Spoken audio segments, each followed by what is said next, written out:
के संग ये इस कांड को किया, गोलियों से उनको भूत दिया, क्या कहेंगे? देखिए, ये अगर हम अपने नज़रिए से बोल लेंगे तो ये गलत हुआ है, ये आतंकवादी हमला है, ये मानवता के खिलाफ है। लेकिन अगर आप इसको इस्लाम के नज़रिए से देखेंगे तो ये पुण्य का काम किया है उन्होंने, ये सवाब का काम किया है उन्होंने।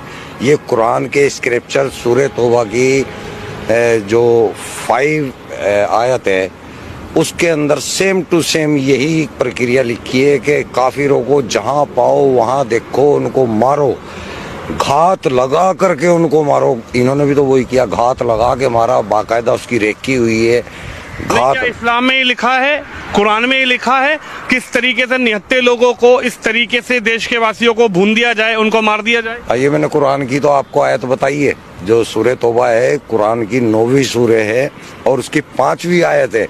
वहां पे ये लिखा हुआ है, सेम इसी तरह बर्बर तरीके से मारने का लिखा हुआ है।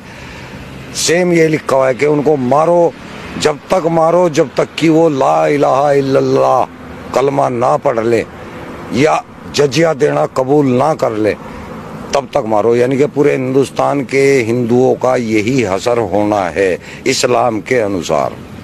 इस्लाम के अंदर अल तकिया नाम की चीज़ होती है, आपने सुना होगा अल तकिया। अल तकिया वो चीज़ है जब इस्लाम के अंदर हमें कोई ऐसा काम करना होता है जो कि सामने लोगों को नाजायज़ दिख रहा है, तो आपको वहाँ लोगों को तो नाजायज़ बताना है, लेकिन काम वो सवाब का करना है आपको। इसको बोला जाता है अल तकिया। तो ये अल तकिया करते हैं, जो कहते हैं ना हिंदू मुस्लिम भाईचारा, ये अल तकिया है, ये कुरान के अंदर है, हदीसों के अंदर है। मुसलमानों को तो, मैं इंडिया के मुसलमानों की बात कर रहा, बाहर के नहीं। मुसलमान इंडिया का जो है वो अनपढ़ है, उसको कुरान के बारे में कोई नॉलेज नहीं है। इसलिए अगर वो भाईचारे की बात कर रहा है तो वो ठीक कर रहा है, लेकिन वो इस्लाम के अनुसार गलत कर रहा है।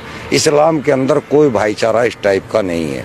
इस्लाम के अंदर केवल मुस्लिम मुस्लिम भाईचारा है, हिंदू मुस्लिम भाईचारा कोई नहीं है।